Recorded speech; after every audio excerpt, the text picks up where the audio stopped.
In a glittering Manhattan toy store filled with luxury and laughter, a little girl in a threadbare coat approaches a cold, stone-faced millionaire and offers him her only possession, a broken stuffed bunny. He tries to brush her off. But when she says, "You looked like nobody ever gave you something without asking for something back," the entire store falls silent. What happens next doesn't just change his life. It brings a city to its knees. Because behind the walls of wealth and power is a man who forgot how to feel, and a child who reminds him how. Don't blink. Don't move. You're about to witness the moment a shattered toy rebuilds a broken soul. Snowflakes spiraled through the crisp December air, dusting the sidewalks of Manhattan in a gentle white sheen. Inside Bellamy's Toy Emporium, a towering glass-fronted store nestled on Fifth Avenue, the warmth was almost magical. Strings of golden fairy lights hung from the ceiling, twinkling above aisles lined with handcrafted dolls, plush animals, and train sets that chugged around looping tracks. In the middle of all this holiday wonder stood Ava. 7 years old, with tangled chestnut curls and a second-hand coat 2 sizes too big, she pressed her nose to the glass display of the dollhouse exhibit. Her breath fogged the glass. Inside, porcelain-faced dolls danced in frozen elegance, their tiny furniture adorned with velvet cushions and silver tea sets. Ava clutched a worn stuffed bunny in her arms. Its ears were frayed, one button eye missing. It sagged in places where the stuffing had long since given way. She'd named it Blue, even though most of its blue fur had faded to gray. "Mama," Ava whispered without turning. Her voice was soft. "Do you think Santa will bring me that house?" Her mother, Claire, stood behind her, worn down by years of trying and failing. She smiled faintly, wrapping her arms around herself to stay warm. "I think Santa's got a lot of stops, baby. He might bring something even better." Ava nodded, though her eyes lingered on the dollhouse a moment longer. Then she turned to walk further into the store. They didn't belong there. Claire knew that. The prices at Bellamy's were beyond anything she could afford, even on credit. But Ava loved the place. Each Christmas season, they came just to look. A man walked past them briskly. His shoes clicked on the marble floor, his coat long and dark, tailored to precision. Whitaker Bellamy, the owner himself. Known not only for building an empire of toys but for being impossible to please, impatient, and, above all, detached. The media loved to paint him as brilliant but cold. A man who could build joy but never feel it. He barely glanced at the mother and daughter as he passed.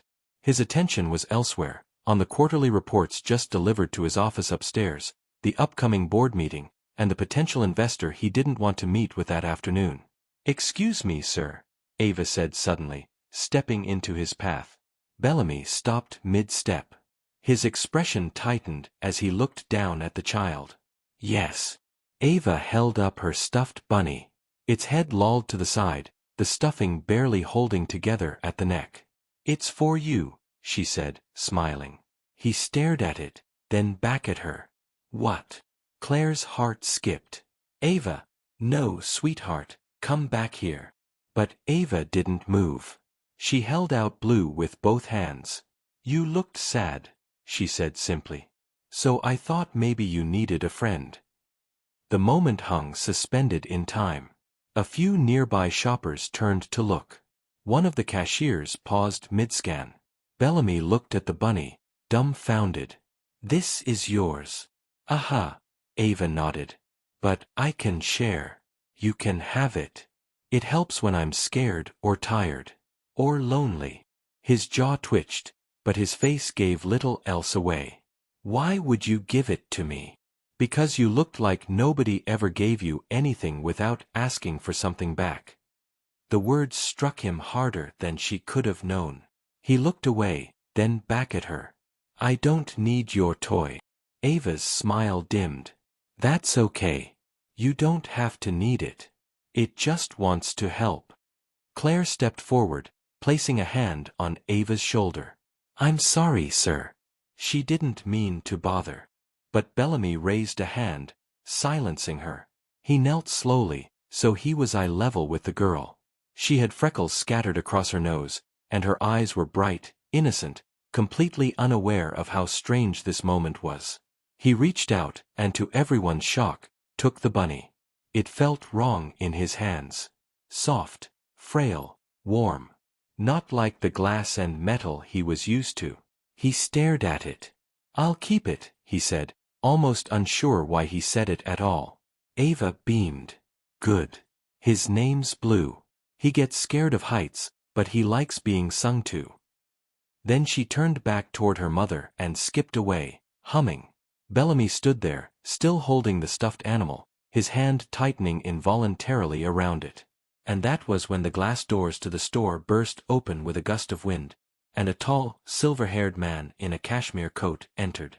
"Whitaker Bellamy," the man announced, striding forward. "We have business to discuss." Bellamy turned, barely registering the bunny still in his hand. "I told you to cancel this meeting." The man smiled, eyes scanning the child walking away. "I think you'll want to reconsider," he said smoothly. "Because that little girl just changed everything."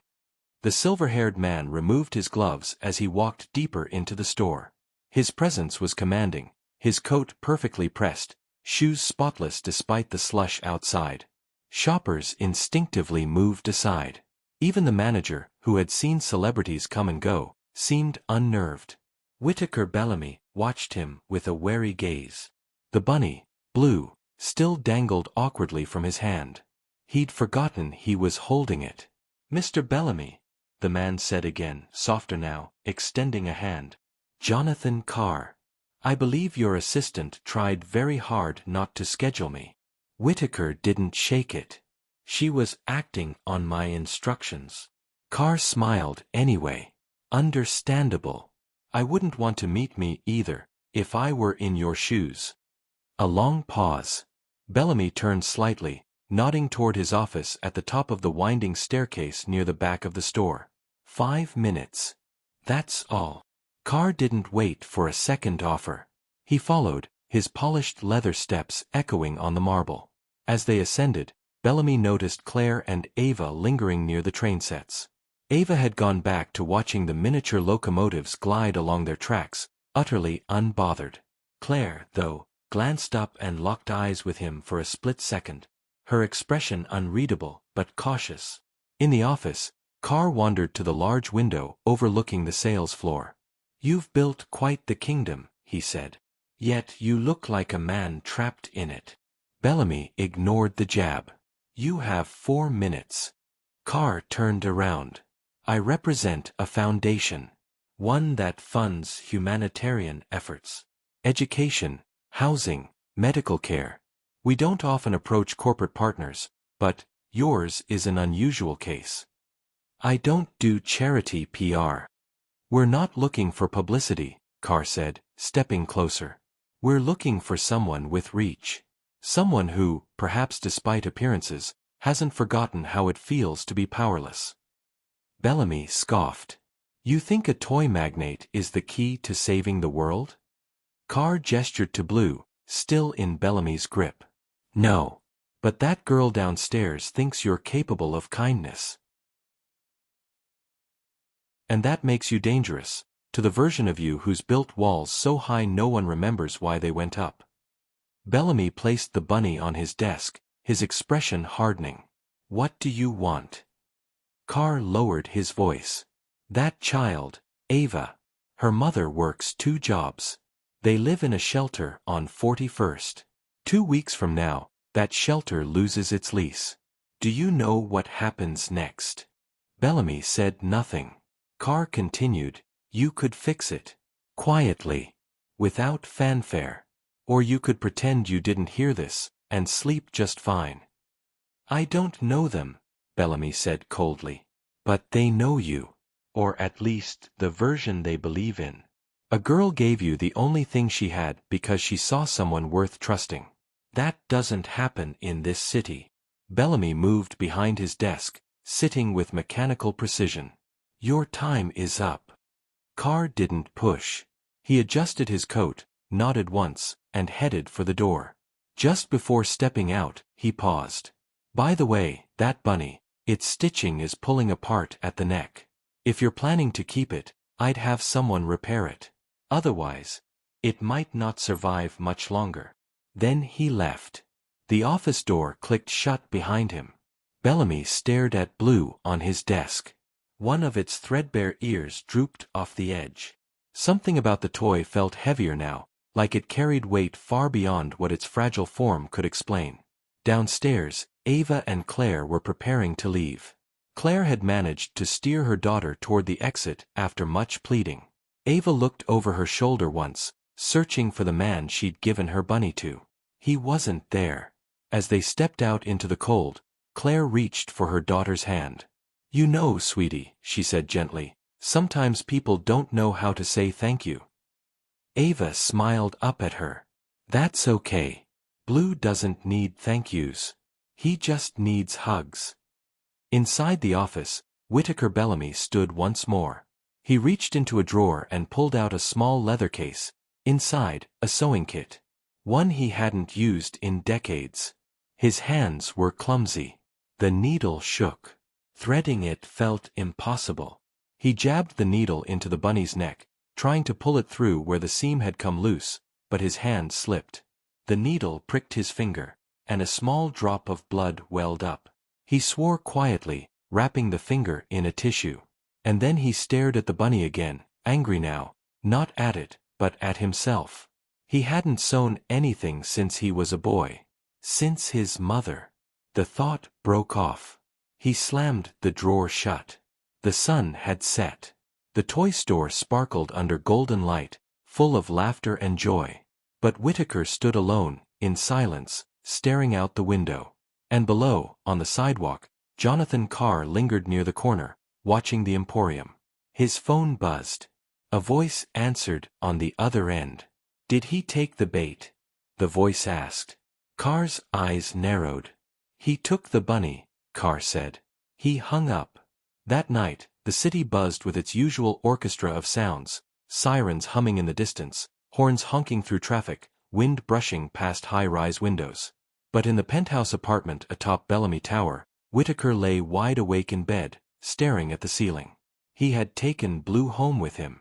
It sat now on the nightstand, awkwardly upright between a glass of water and a stack of quarterly financial reports. Whitaker couldn't explain why he'd brought it. Maybe he thought it would help him forget. Instead, it had done the opposite. He'd been a child when he last owned something like that. Not a bunny, his had been a wooden horse, hand-carved by a man he never really knew. His father had vanished before Whitaker turned 6, and his mother had died 3 years later. The foster homes afterward had no use for toys, only rules. So why had this stranger's daughter, someone who clearly had so little, looked at him and decided he needed comfort? He sat up suddenly, restless, and pushed aside the covers. It was nearly 2 a.m. In the kitchen, he made a cup of black coffee, ignoring the warmth as it scalded his tongue. The city lights blinked through the massive glass panes of his living room. On the table sat the sewing kit. He picked it up again. The thread trembled between his fingers, but he tried once more to repair the bunny's neck. This time he managed to anchor the needle without jabbing himself. It wasn't clean work. The stitch was crooked, a little too tight, but it held.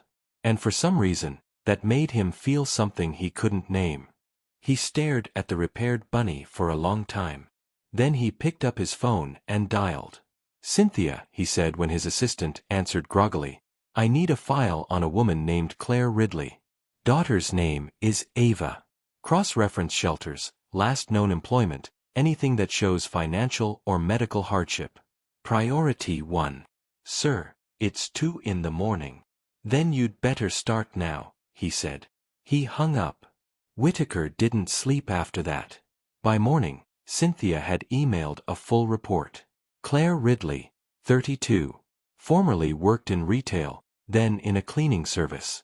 Lost both jobs during a downturn in the economy and a flood that had shut down their building. No criminal history. No known relatives. Currently staying in a transitional shelter for single mothers and children, with a pending eviction notice due to the property's new ownership. Whitaker leaned back in his chair. He knew this city well. Knew that hundreds of stories like hers existed on every block, in every borough. It wasn't his problem. Never had been. But that bunny. He picked up his phone again.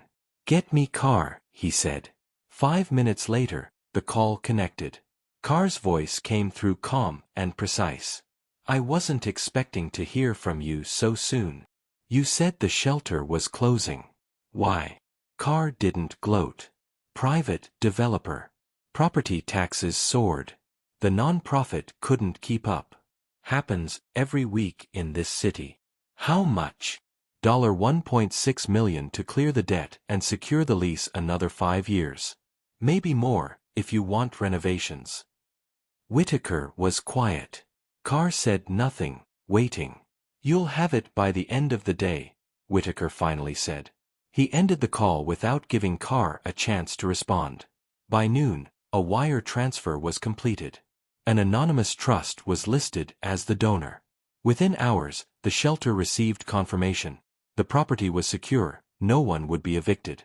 Claire never found out where the money came from. But Ava did notice something different when they came home that evening. The ceiling lights, always flickering, were steady now. The hallway no longer smelled of mold. A new heater had been installed in the common room, and a note had been left under their door.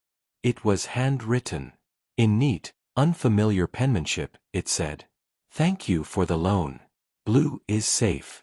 I will return him soon." There was no signature. Claire stared at it, puzzled. "What's this?" Ava's eyes lit up. "He's keeping Blue." Claire turned toward her. "Who is?" "The man from the store," Ava said confidently. "I told you. Blue wanted to help him. He's better now." Claire didn't argue, but something about the note gave her pause. She folded it carefully and tucked it into her purse. Meanwhile, back at the store, Whitaker stood behind the glass wall of his office, looking down as employees set up the annual charity display. Each year, Bellamy's donated a selection of toys to a handful of local organizations. But this year, he'd added something new to the list: custom-built care kits. Winter clothes, art supplies, healthy snacks. One for every child living in a shelter across the 5 boroughs. And he'd made sure one of them had a brand new plush bunny inside, with deep blue fur and stitched with a little heart on its chest. But even as he did all this, something unsettled him. Because that night, just before the store closed, a package was delivered to his office. No return address. Inside was a single photograph. It showed a younger Whitaker, barely 10 years old, standing outside a courthouse, holding a wooden toy horse. Behind him was the foster home he'd lived in for 1 miserable year. On the back of the photo, someone had written, "Some debts are harder to repay." His breath caught. He turned the photo over again, heart pounding. Someone had dug into his past. Someone who wasn't Carr. He picked up the phone. "Cynthia. I need you to find out who else has access to my personal records. Start with the archives. Go back 20 years if you have to." He hung up and stood alone in his office, holding the photo. The toy horse in it looked nearly identical to Blue. And suddenly, the line between past and present felt dangerously thin. The next morning, clouds loomed heavy above Manhattan, casting long shadows across the city skyline. Inside Bellamy's toy emporium, the lights were on early. Employees moved quietly, setting up shelves and displays, unaware their employer was already in his office, running on his 3rd espresso and no sleep. Whitaker Bellamy stared at the photograph again, eyes fixed on the little boy in it, on himself. 10 years old, clutching a wooden horse with chipped legs, the same stunned expression on his face that he wore for most of his childhood. It was a photo he had never seen before. One that, as far as he knew, should not exist. Cynthia entered without knocking, holding a thick folder. "I've pulled everything I could from internal archives and public databases," she said. "And there's something strange." He took the file without a word. "There was a sealed court document related to your time in the system," she continued. "Unsealed 3 days ago. Someone requested access through a legal proxy. It was granted by a judge who, frankly, should have known better." "Name?" he asked. She hesitated. The filing was anonymous, shielded behind a private law firm. But the delivery address for the court's response was a brownstone in Harlem. "Get me the address." As she turned to leave, he added, "Send a driver." Less than an hour later, he stood outside a modest building, paint peeling along the windowsill, a single mailbox labeled M. Ellis. He buzzed the apartment. No answer. But as he turned to leave, the door clicked. An elderly man with salt and pepper hair and sunken eyes stood just inside the threshold. "Mr. Bellamy," he said, like it wasn't a question. Whitaker didn't speak right away.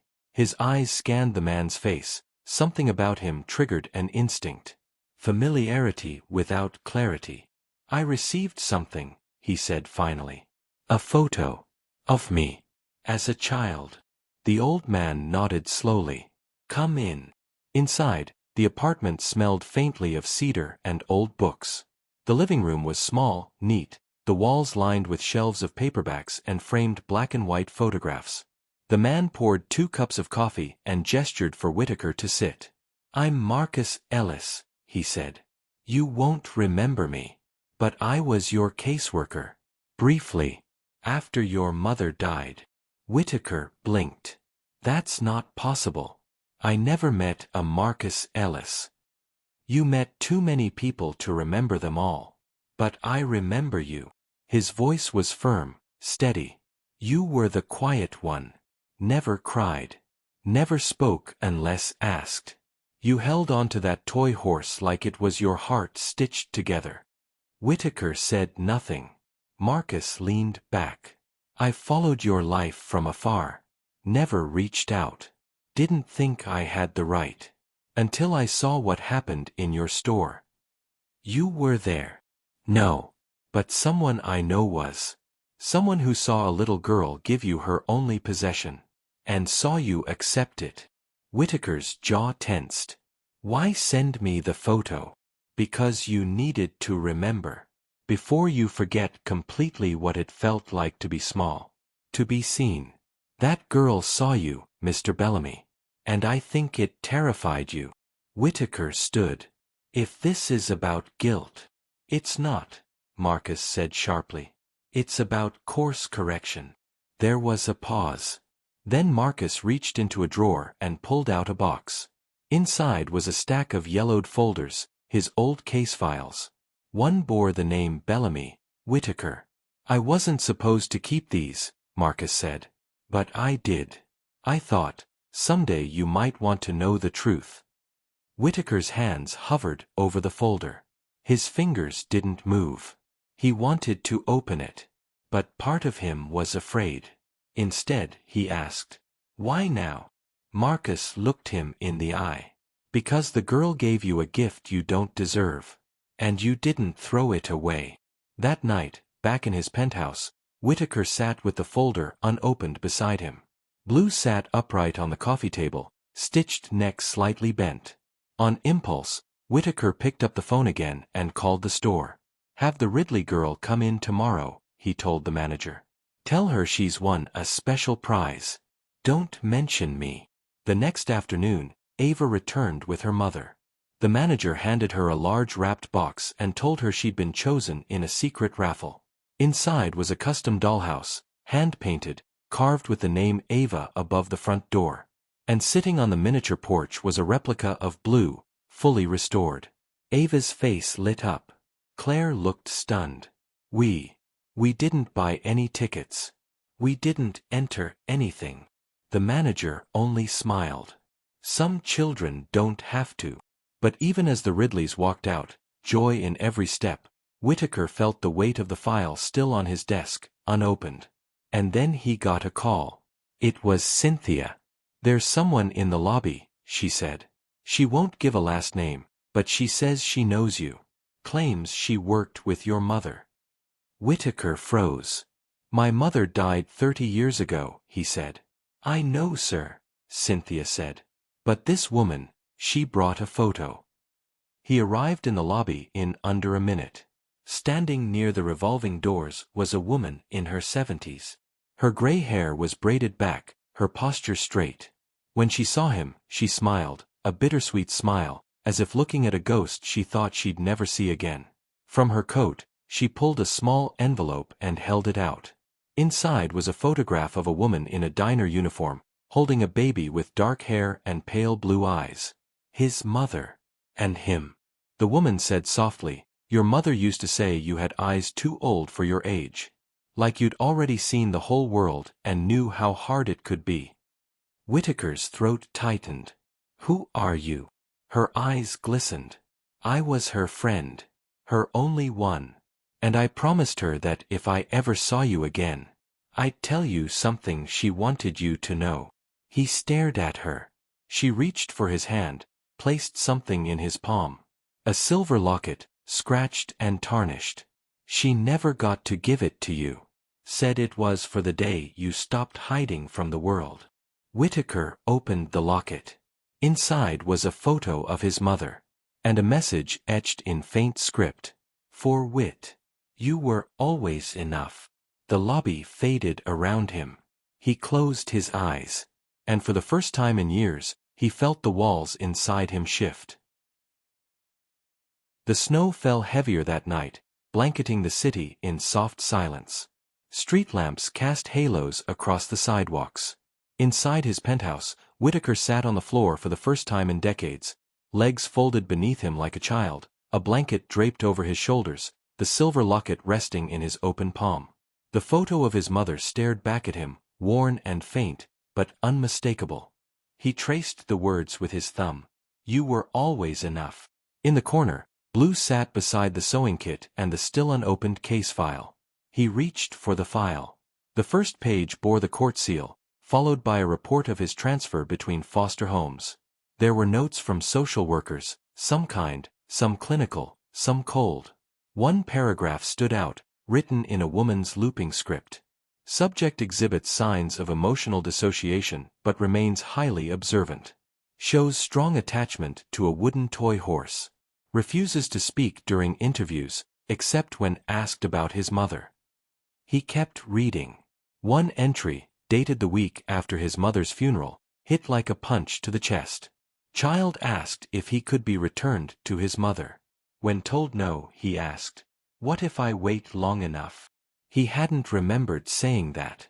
But the moment came rushing back. The cold hospital room, the quiet echo of people whispering around him, and that sinking, bottomless ache. His phone buzzed beside him, pulling him out of the past. It was a message from Cynthia. The woman from earlier, her name's Delilah Stone. "She used to work at the same diner as your mother. Want me to dig deeper?" He replied, "No. She told me enough. For now, at least." He closed the file. Staring at the locket, he whispered, "What would you think of me now?" No one answered. But deep inside, something cracked, something long frozen. The next morning, he arrived at the store early. He didn't take the executive elevator. He walked through the front doors with the rest of the staff, nodding to the janitor who was still mopping the floors, and the cashier just clocking in. In the workshop behind the showroom, artisans were assembling custom toy orders. Whitaker moved between them silently, observing. Then he spotted something. A girl, no older than Ava, peering through the glass with wide eyes. She stood outside, face pressed to the window. Her coat was too thin. Her shoes didn't match. He stepped out and approached the door. The girl flinched when he opened it. "You okay?" he asked gently. She nodded quickly, ready to run. He knelt down. "You like toys?" She bit her lip. "Just looking." He glanced around, then opened the door wider. "Come in. You can help me pick one out." She hesitated, then stepped forward, eyes darting. Inside, she stared at everything like it was magic, like she'd walked into another world. "What's your name?" he asked. "Naomi," she whispered. "Well, Naomi," he said, guiding her to a display of plush animals. "I need a second opinion. I'm terrible at picking toys." She blinked up at him. "But you own the store." He smiled faintly. "That doesn't mean I know what matters most."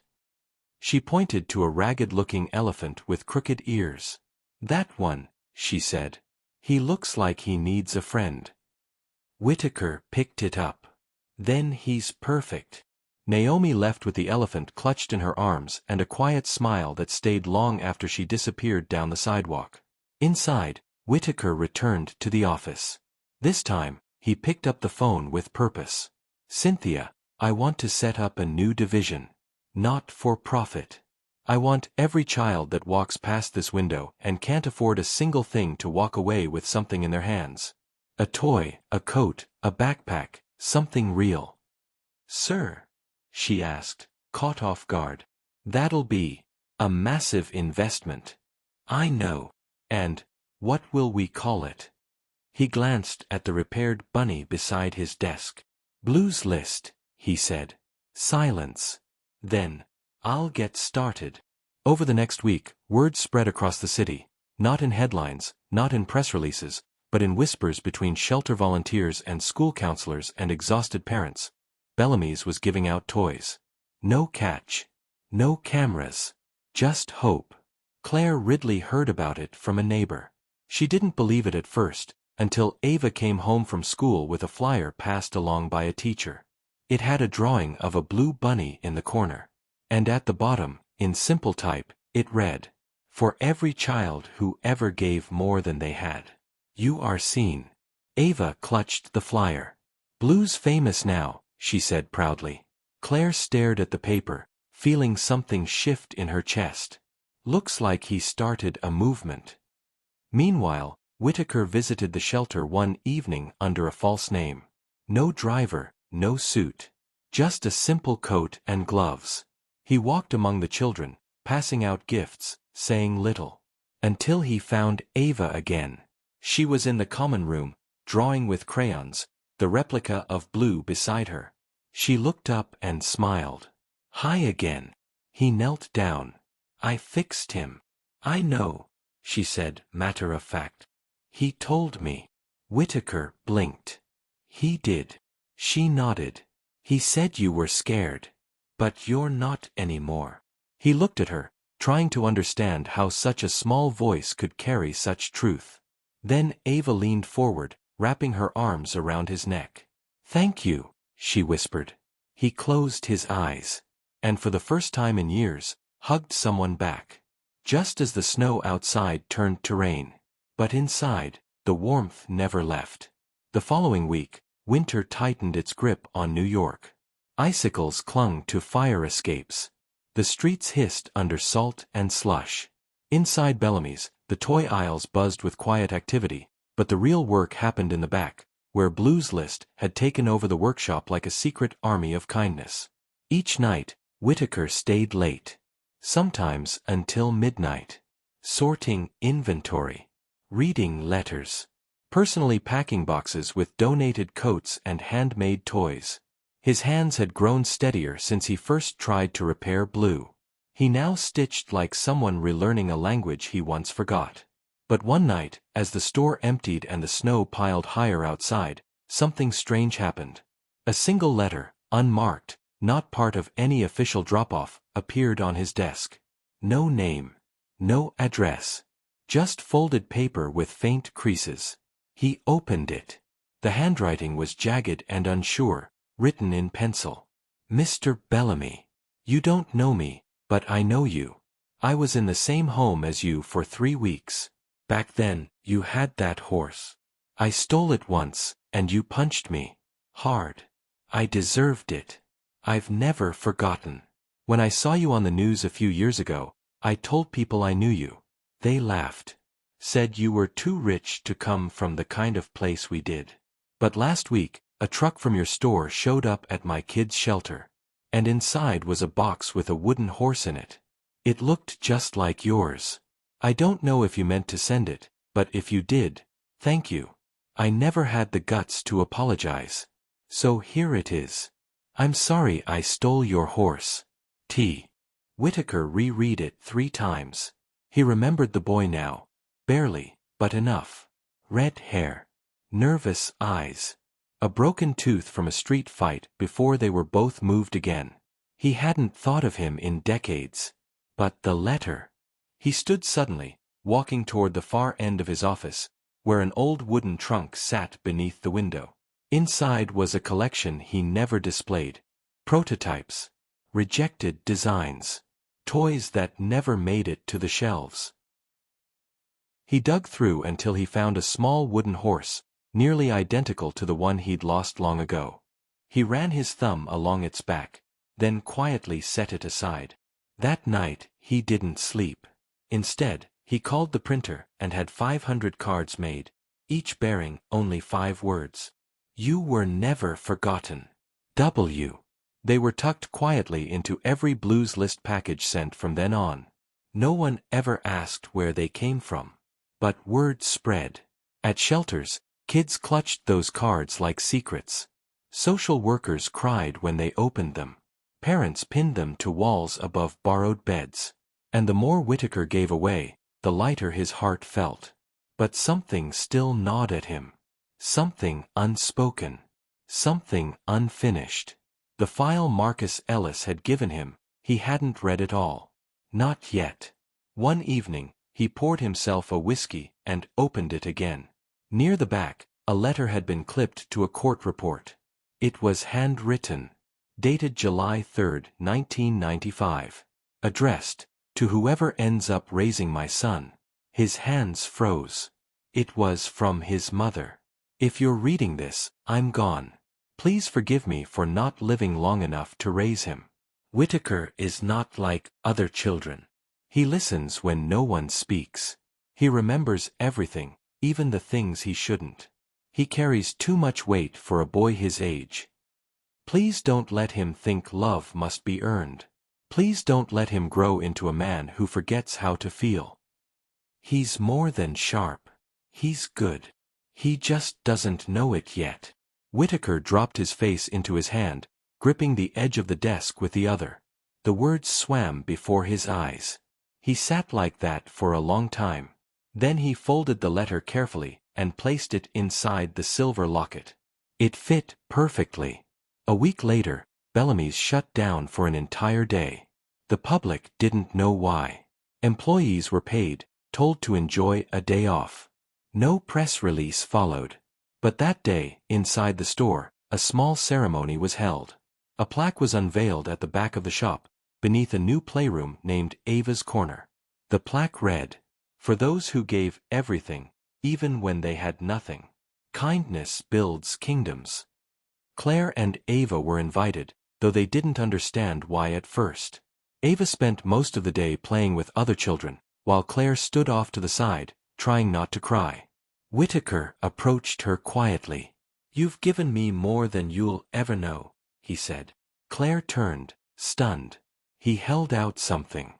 It was the original blue, fully restored, his stitches straight and clean, a tiny heart embroidered onto one foot. Claire shook her head. "We couldn't take him back. He's yours now." "He was never mine," Whitaker said softly. "He was a guide.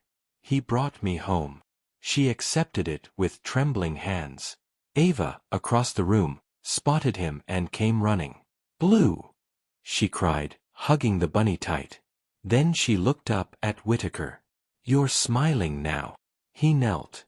"Because I remembered what my mom said." "What did she say?" He paused. "That I was enough." Ava considered this, then nodded. "Blue says that too." That night, Whitaker stood once more in the office window, watching the city lights flicker against the snowfall. Cynthia entered quietly. "There's someone here asking for you." "A reporter." "No interviews," he said automatically. "She says she's writing about anonymous kindness. That it's not about the man, but the moment. She's been to shelters. She's seen the packages. The kids. The cards." He turned. "What's her name?" "Julia Vaughn." Something clicked. He remembered the name from an old magazine story. She'd been orphaned at 13. Wrote about the system. Exposed corruption in foster homes. Built her career on giving others a voice. "Send her in," he said. Moments later, Julia stepped inside. She was in her 30s, sharp eyes, notebook in hand. "I'm not here to expose you," she said. "I know. I just want to understand why someone who once closed their world, opened it so wide." He looked at her for a long moment. Then, very softly, he said, "Because a little girl gave me a broken toy, and reminded me that I still had a heart." Whittaker Bellamy had never spoken to a reporter willingly in 20 years. But Julia Vaughn wasn't like the others. She didn't ask him about profit margins, or business strategy, or the toys that turned him into a household name. She didn't even glance at the awards on the walls or the gilded model of the first Bellamy's storefront behind glass. She asked only one question. "What happened to you?" He leaned back in his chair, hands folded across his stomach. For a long time, he said nothing. Then he reached for the drawer, pulled it open, and set the silver locket on the table.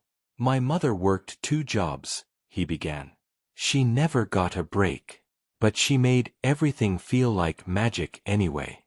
The world was hard, but in our apartment, it was safe. Until it wasn't." Julia stayed silent, scribbling notes only after long pauses. "She died when I was 8. And I didn't cry. Not then. Not at the funeral.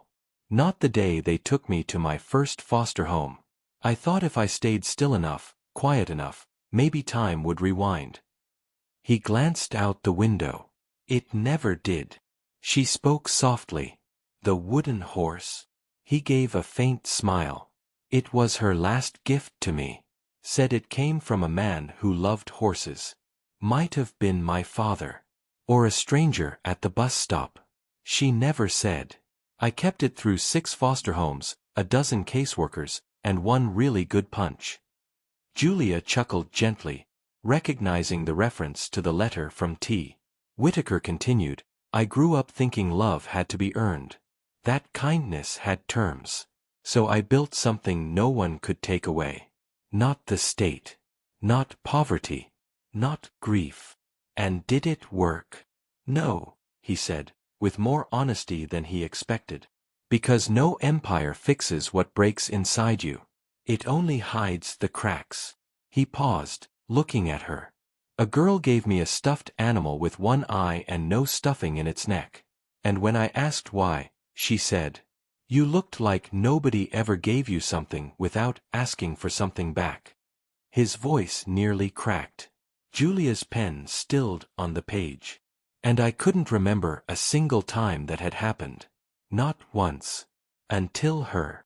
They sat in silence for a while. Julia closed her notebook. "I won't use your name if you don't want me to." "Write it," he said. "Write all of it."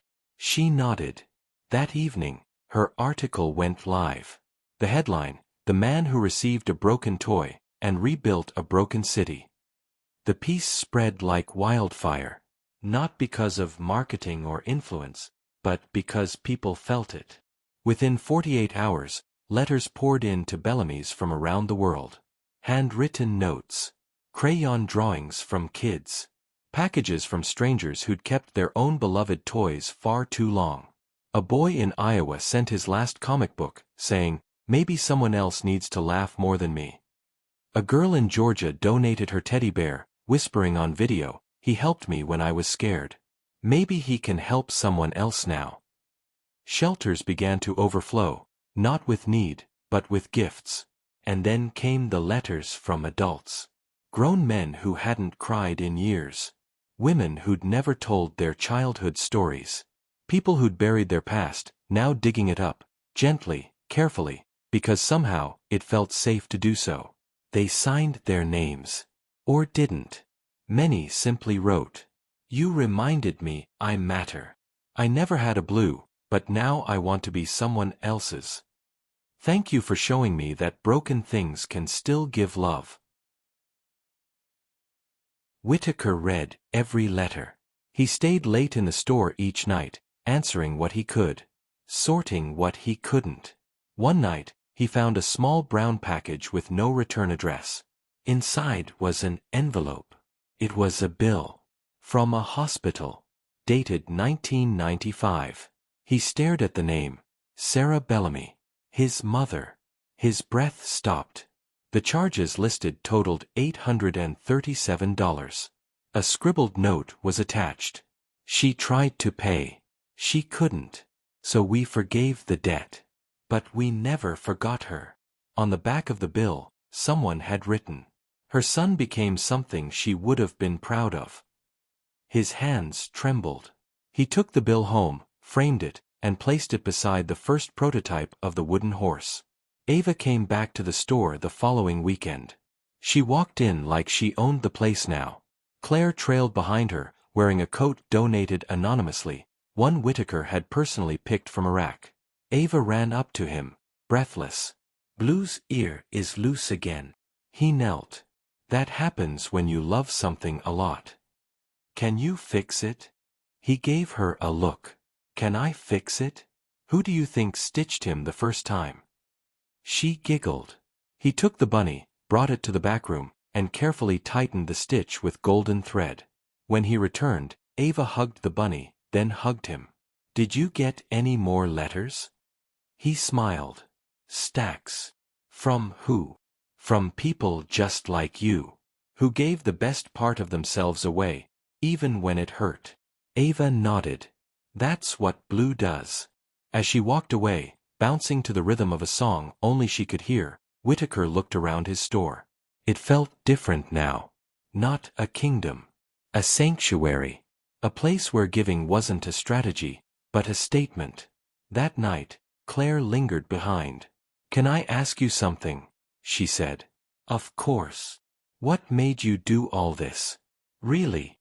He hesitated. Then said, "Someone once told me I looked like no one had ever given me something for free."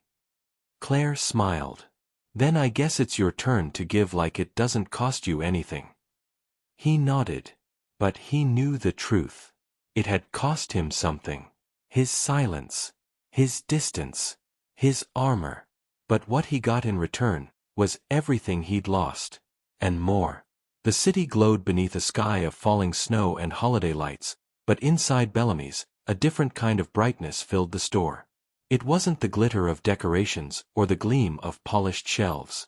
It was the laughter of children, the quiet sobs of grateful parents, the warmth of strangers who had stopped pretending not to care.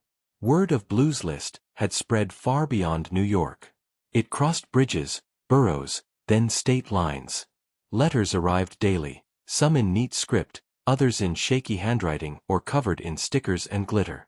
Whitaker Bellamy had become the face of something much larger than himself. And yet he still arrived each morning before the staff, answering letters at his desk with a mug of black coffee and Blue sitting beside him, always watching.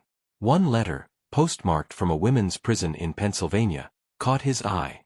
It read, "Dear Mr. Bellamy, I don't expect you to read this. I've done a lot of things wrong. But I saw your story on the news. And I remembered a girl I used to know. Her name was Sarah. She worked the night shift at a diner with me, back when we were both barely surviving. I didn't treat her well. I judged her. I thought she was weak because she believed in small joys. But now I know, she was strong in a way I never was. And when I saw your face on that screen, I realized who you were. Her boy. The one she loved more than the world. I just wanted you to know. She talked about you every single shift. And she never complained once about the life she had. She just said, my son's going to be different. You are. Different. Better. I'm sorry for not telling her that when it mattered. M. Whitaker stared at the letter for a long time. Then he folded it, placed it beside the others, and sat still in his chair, eyes closed. He could almost hear his mother's voice in the back of his mind. Soft, low, always steady. You are not the worst thing that's ever happened to you. You're the best thing I ever made. Later that week, Claire and Ava returned again, this time not for toys, but for something else entirely. Ava tugged on Whitaker's coat as he stepped out of his office. Mr. Whitaker, she said, can we help? He raised a brow. Help with what? With the packages. Mama says you're making magic, and magic needs assistance.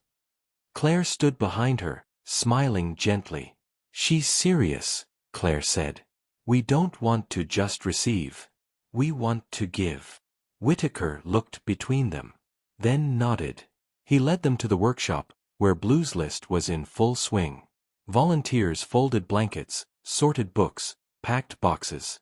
Ava ran between tables with a clipboard bigger than her chest, bossing around grown adults who happily obeyed. Claire worked quietly at a packing station, her sleeves rolled up, her hair tied back. She had a focus to her that Whitaker admired. She didn't look for praise. She didn't need thanks. She was just present. At one point, he brought her a cup of cocoa. "Don't suppose you're interested in a full-time job?" he asked. She looked up, surprised. "At the store," she said. "In the heart of it," he said. "You understand what this place is really about." Claire blinked. "I haven't worked in years. Not like this." "You've worked harder than most," he replied. "Just not with a paycheck." She hesitated. Then, slowly, she smiled. "If you're sure." "I am." They shook hands. Something unspoken passed between them, a quiet, mutual respect. But as the day wound down, something happened that shook Whitaker in a way he didn't expect. A young man came in with a little girl clinging to his coat. He approached the desk slowly, his eyes locked on Whitaker. "Mr. Bellamy?" the man asked. His voice was low, careful. Whitaker nodded. "Yes." The man took a deep breath. "Name's James Tolan. But back then, they called me T." Whitaker froze. T, the boy who stole his wooden horse. The one who wrote the letter. James removed his cap, revealing a thin scar along his temple. "I didn't come for anything," he said. "Just wanted to say thank you. And introduce you to someone." The girl peeked out from behind his leg. She had wide brown eyes and held a plastic pony in her mittened hand. "This is my daughter, May," he said. Whitaker looked down. "Hi, May." She grinned. "My pony's name is Trouble." He smiled. "Good name." James hesitated. "Can I ask you something?" "Go ahead." "Why did you forgive me?" Whitaker was quiet for a moment. Then said, "Because we were both just trying to hold onto something. And we didn't know how." James's eyes filled.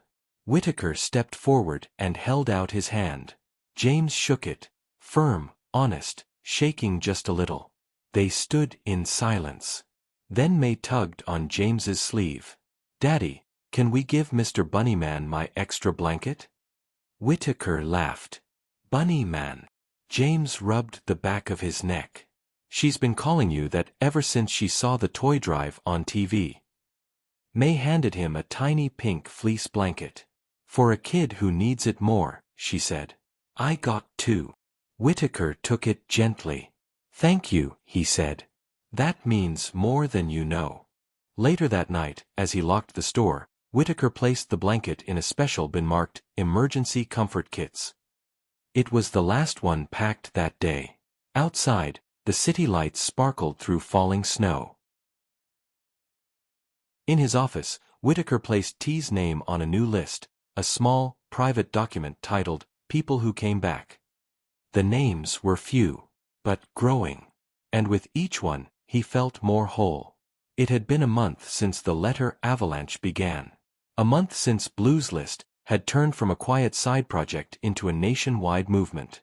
Donations now flowed in from corporate sponsors, toy designers, retired teachers, even inmates who mailed handcrafted gifts made from scrap cloth and cardboard. But Bellamy's wasn't just a toy store anymore.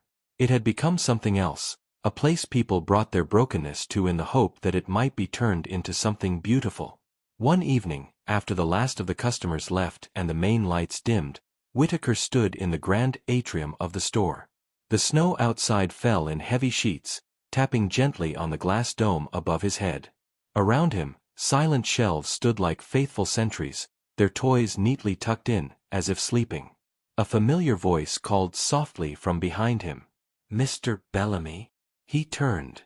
Ava stood at the base of the grand staircase, wearing her too-long coat and clutching Blue in one hand. Claire was behind her, speaking with a staff member near the gift registry desk. "I drew something," Ava said, climbing the steps. Whitaker knelt as she reached him, accepting the folded paper she held out. It was a crayon drawing. Messy, colorful, honest.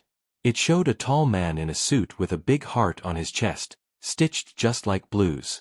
Around him stood dozens of children, holding toys, blankets, and smiling up at him. In the corner was Ava, holding Blue. And beside her, a wooden horse. Across the top, in her wobbly handwriting, she had written, "Mr. Whitaker's Real Toy Kingdom." He stared at it, unsure whether to laugh or cry. "Do you like it?" she asked. He looked at her. This small girl who had changed everything. "It's the best thing I've ever seen," he whispered. She leaned in and whispered back, "It's real now, isn't it?" He nodded. Later that night, when the store was quiet and Claire and Ava had gone home, he returned to the office and pinned the drawing beside the plaque from the Ava's Corner dedication. It hung there crookedly, in a bright red frame she had decorated with glitter and stickers. That same evening, something else arrived. A small envelope slid beneath the office door, addressed only with the name, Elias. Whitaker stared at it, confusion flickering across his face. It was a name from a different life. From before Bellamy. From before his mother died. He hadn't heard it in 30 years. With a shaky hand, he opened the envelope. Inside was a single-page letter. The handwriting was familiar, rigid but meticulous. "Dear Elias, I know you haven't used that name in a long time. But that's the name your mother gave you when she whispered to you in the middle of the night after her long shifts. When she cradled you in the crook of her arm and hummed lullabies from a life she never got to have. That was the name she sang to. And that was the boy I met once, in the rain, standing outside the courthouse, clutching a wooden horse like it was the only thing keeping him tethered to the earth. I was just a judge that day. A tired, bitter man. I signed your transfer papers. You looked me in the eye, and I never forgot it. You don't know me. You don't need to. But I saw your story, and I wanted to say this. I was wrong. About you. About the system. About whether someone like you would ever matter. You mattered more than most of us ever will. I hope you've forgiven the world, Elias. I hope you've forgiven yourself. R. Maddox." Whitaker leaned back in his chair, the letter pressed to his chest.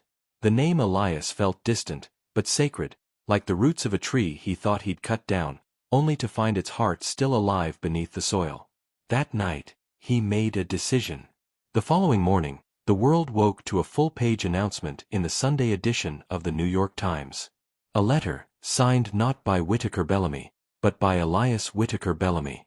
It read, "To every child who gave away the thing they loved most. You taught me what I forgot. You reminded me that people don't need kingdoms, they need kindness. That the greatest gifts aren't wrapped in ribbon, but in sacrifice. That even broken things can be whole again, if someone believes in them. I was once a boy with a broken toy and a shattered heart. I didn't know what love looked like. But now, I do. Her name is Ava. Her heart is stitched with courage. And I will spend the rest of my life giving away what she gave me, a second chance. EWB." The letter went viral before noon. News outlets scrambled. Some praised him. Some questioned his motives. Others simply shared the words, over and over. And then, more letters arrived. But this time, not just from children or parents or social workers. They came from CEOs, politicians, activists, people who had forgotten their humanity and were desperate to find it again.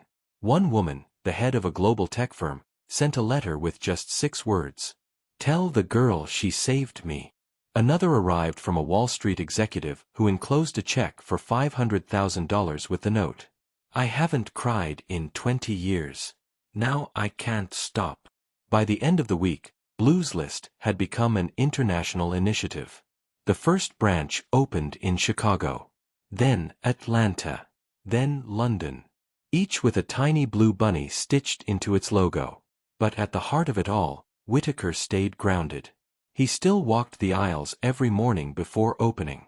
Still fixed toys by hand. Still read every single letter. And one evening, as he was preparing to lock up, Ava returned. Not with her mother. Not with Blue. But with a small box. "This is for you," she said, eyes bright. He opened it. Inside was a tiny, hand-carved wooden horse. A perfect replica of the one he lost long ago. But this one had a blue ribbon tied around its neck. "I made it in school," she said. "It's not perfect, but I wanted you to have one that didn't hurt anymore." Whitaker looked down at it. And for the first time, the boy he used to be smiled through the man he had become. He reached down, picked her up, and spun her gently through the air as she squealed with delight. "I think," he said, voice cracking, "this is the most perfect thing I've ever owned." Outside, snow began to fall again, soft and slow. But inside inside Elias Whitaker Bellamy's store, the warmth never dimmed. And the past no longer haunted. It healed. Spring came late that year. Snow melted reluctantly. Trees along Central Park hesitated to bloom. But inside Bellamy's, the air had already shifted. Shelves once stocked only with luxury toys now held items hand-packed with care. Blankets, books, journals, hand-sewn dolls, and soft bunnies with stitched hearts. Blue's List had transformed the empire. But it wasn't just about toys anymore. It was about what they meant. A few months after Ava's wooden horse gift, Whitaker stood at a podium in a small conference room within the store, flanked by Claire and Ava, Cynthia, and a host of new faces who had become the beating heart of the growing initiative. They weren't business executives. They were social workers, shelter directors, school counselors, case managers, people who knew exactly what broken looked like and how rare healing truly was. He cleared his throat, unsure how to begin. "I used to think I was building a toy store," he said. "But I wasn't." The room fell into quiet. "I was building a wall. Around myself. Around the past. Around everything that hurt." He looked at Ava. "And then someone walked in with a broken toy, and gave it to me like it was treasure." He paused, voice soft. "And it was." He stepped back from the mic. Applause rose, not thunderous, but deep, real, and emotional. The kind of applause that comes not from admiration, but understanding. That same afternoon, a man approached him in the hallway, a former foster kid turned teacher, now running an art program at a shelter funded by Blue's List. He said only, "You gave us permission to hope again." And Whitaker, Elias, nodded. Because he understood now what he never had before. That kindness doesn't just heal others. It heals the giver, too. Months passed. Seasons turned. Bellamy's stayed open, but it no longer measured success in profit margins. Its boardroom had been converted into a learning space for kids. The VIP suite upstairs now housed emergency beds for displaced families. The most popular item sold? A soft blue bunny with a stitched heart. It came with a tiny note. "For when you forget you're loved." Then, one June morning, Elias received a letter forwarded from an address in upstate New York. It was short. "Mr. Bellamy, I don't expect you to remember me. I was one of your first customers when Bellamy's opened. I came in with my son, and we could only afford a small plastic dinosaur. You didn't speak to us. But you paid for our toy behind the counter without saying a word. I never forgot. My son's now in college. Full scholarship. He's studying to become a counselor for foster youth. He wants to work at one of your centers. I just thought you should know. A seed you forgot you planted finally bloomed. Thank you. Darlene K." He reread it. Then he stood, walked over to a wall in the back of his office, and opened a cabinet. Inside was the first ever toy made under the Bellamy label, a small wooden spinning top, hand-painted. He placed the letter beside it. Outside, the city bustled like always. Cars honked. Pedestrians rushed. The noise of life carried on. But inside, Elias stood still in the quiet, content, steady, full. That evening, as he locked the front doors himself, he looked down to find Ava standing at the window again, staring at a new display. "Couldn't sleep?" he asked, unlocking the door. She shook her head. "I had a dream." "Oh yeah." She stepped inside, barefoot in pink slippers, Blue tucked under her arm. "You were little," she said. "And Blue said he was looking for you. Said he finally found you." He smiled. "Did he?" She nodded. "He said you didn't need him anymore, but he still wanted to stay." Elias knelt down. "Tell him I'd like that." Ava looked at the shelves, at the toys, at the magic that now hummed in the very air. "This place feels alive now," she whispered. He looked around too. "Because it is." And in that moment, the empire he'd built, brick by brick, dollar by dollar, no longer felt like a monument to survival. It felt like a lighthouse. A place where the broken could arrive safely. And where even a toy maker with a scarred past could finally rest. Ava reached into her pocket and pulled out a folded piece of paper. She handed it to him shyly. He unfolded it. Inside was a new drawing. It showed a blue bunny sitting on a throne, not of gold, but of stitched blankets and storybooks, surrounded by kids holding hands. At the top, in bright red crayon, she had written, "Even kings need someone to hug them." He smiled so deeply it ached. Then he reached out, pulled Ava into his arms, and whispered, "Thank you for making me human again." The city outside never stopped. But inside Bellamy's, the lights stayed on a little longer that night. Just in case someone out there still needed to come home.